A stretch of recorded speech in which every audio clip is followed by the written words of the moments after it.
Ketchikan. Look. That's very pretty. Ketchikan. Ketchikan.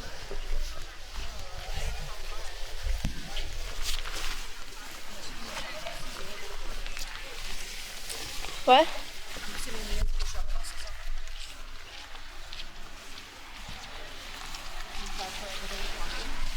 Look.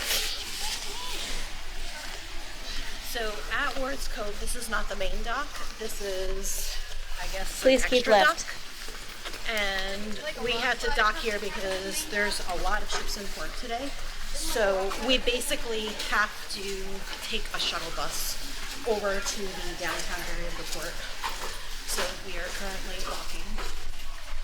Look how pretty it is. A shuttle bus to do that. They say it takes about a half an hour to get over there, so you'll want to plan for that if you have any independently booked shore excursions.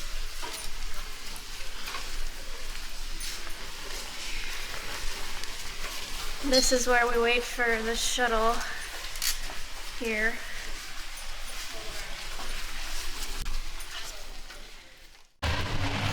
So shuttle buses drop us off over here by the red front in front of berth number 1, where you see the Ruby Princess is currently docked. You basically walk across this walkway. You see Celebrity Solstice is docked at berth number 3. Oh, sorry, this is berth number 4. Thank you. Sorry, Ruby Princess is at berth number 4. There are some restroom facilities here and like little outlet stores and stuff.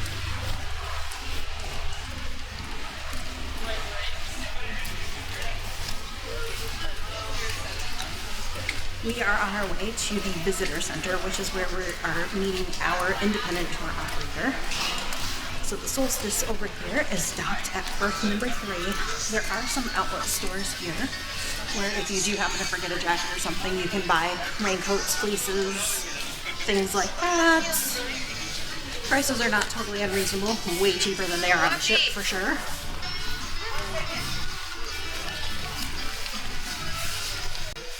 I didn't catch where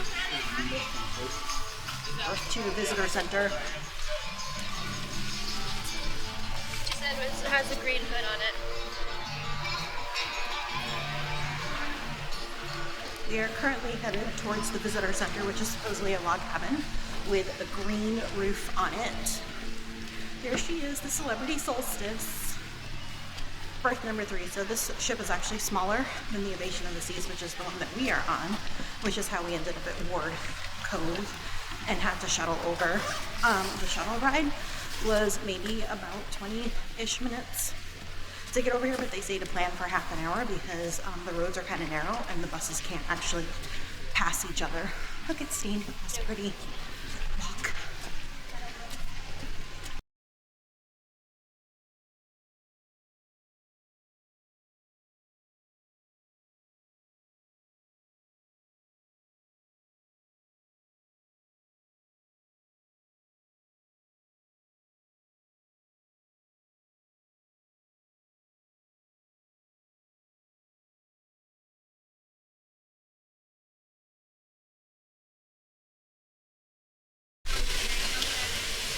So there's a visitor center there with restrooms in it, and then as you continue walking, there's also a map here,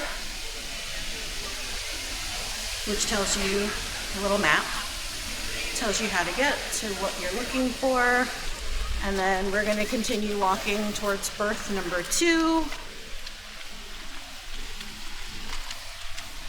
which is that green roofed building in the distance over there, super hard to see at the moment, towards the visitor center to pick up our tour from in there. But there are tour vendors kind of all along the way. So if you haven't, float plane.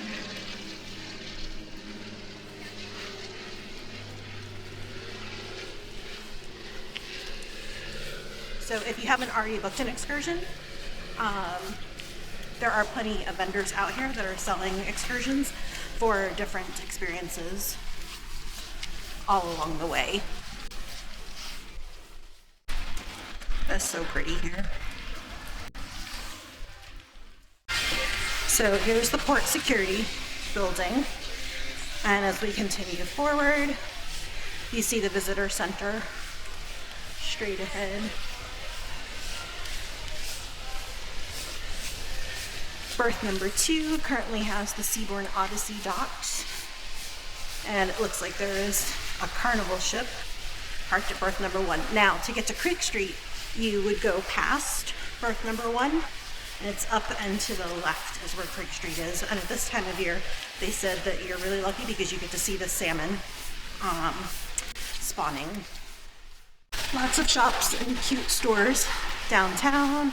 There's another map saying welcome to Ketchikan, as well as obviously the rain gauge, the infamous rain gauge here, and a statue. Welcome to Ketchikan downtown sign.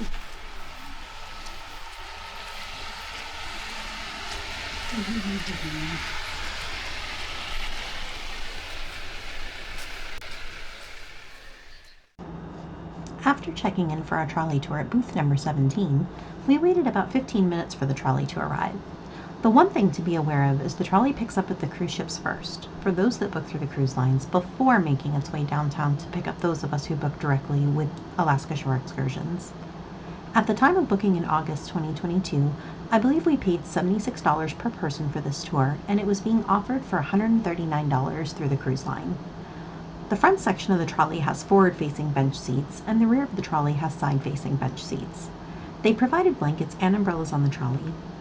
Overall, the tour took just under 2 hours. We wanted to book the rainforest excursion to see the bears. Little did we know that that excursion, which was twice the price of the trolley tour and had been sold out at time of booking, would also happen at Herring Cove, where we saw a bear. One recommendation, if you can check in advance of making your reservation, is to see when low tide will be on the day you'll be in port. Your odds of seeing bears at Herring Cove increase with low tide. In our case, open tour times when we booked in mid-July for our August 14th port day were either 9 a.m. or 1 p.m.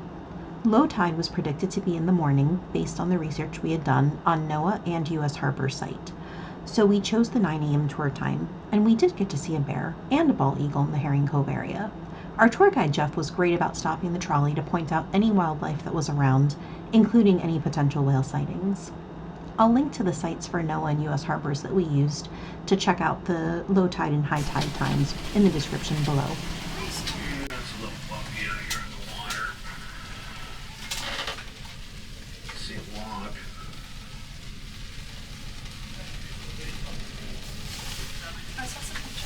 Oh, yes, thumbs up there. Oh, yeah, I see it. Oh, yeah. Where? Right there. That way. 12 o'clock. What just popped out? Right. Pull out, a little bumpy again. I saw it. Yeah, I saw a couple of jumps.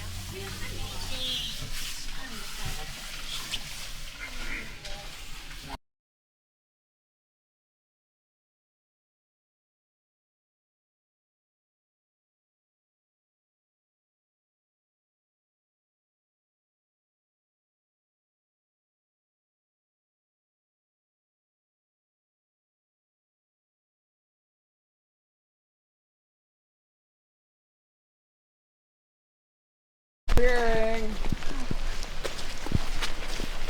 And there you go.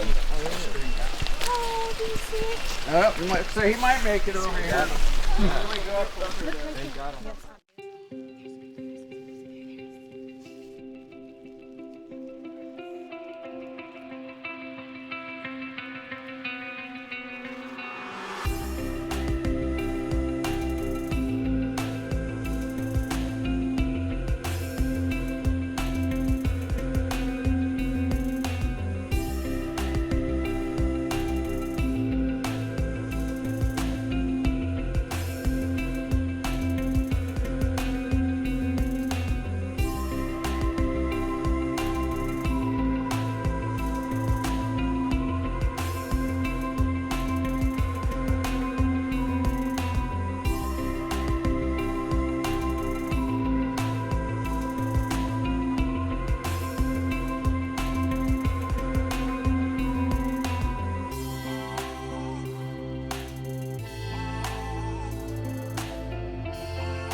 So funny.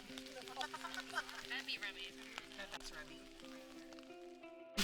So this is Herring Cove. This is where our trolley driver has brought us. But he was mentioning that if you do the Rainforest Park excursion, this is the sawmill bridge in the back, the white, and then that wooden platform across the way is part of that rainforest excursion. So you will pay significantly more money to do that over the trolley tour, and it's actually the exact same place that you come to see the bears, but it is protected both ways. He got his lunch. Where? I don't see the bear. Where's the bear? He walked across. You missed him. He's way in the back there. He's on the grass now, shaking out. He caught a salmon. Now he's gonna have his breakfast. Okay, so now you won't die and go extinct. Excellent.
After exploring Creek Street in downtown Ketchikan, we started making our way back towards Berth 4 to catch the shuttle back towards Cove and our ship for our North Star reservation. We made a stop at Jellyfish Donuts, which is right across the street from Berth 4, for some delicious sweet treats to enjoy on the ride back. We tried many fun flavors, but our favorites were Oreo and strawberry shortcake. If you find yourself in Ketchikan, be sure to stop here for a donut, dumpling, or hot drink. The North Star is a glass-enclosed pod attached to a mechanical arm that lifts the pod close to 300 feet above sea level. This experience usually offers amazing views, but may cause some anxiety for those who, like me, are afraid of heights. Due to the weather while we were in port, the North Star experience wasn't quite as good as it usually is. We couldn't see as much as we might have been able to if it wasn't raining, but it was still nice to get a bird's eye view of the area. Ketchikan is so lush and green, unspoiled in its beauty.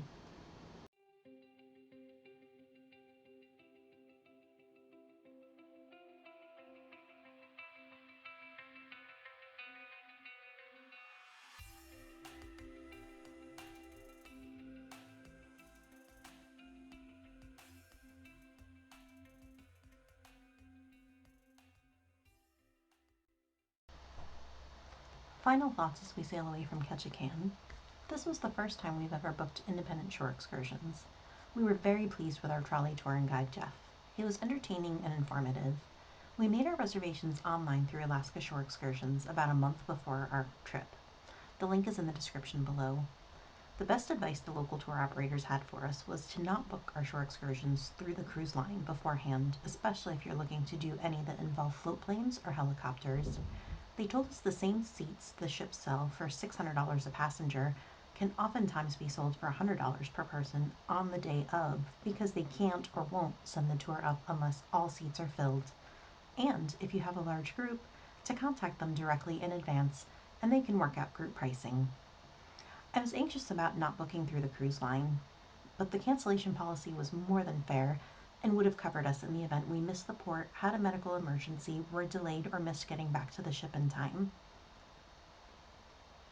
The vibe of an Alaskan cruise is completely different in all aspects from all others we've been on.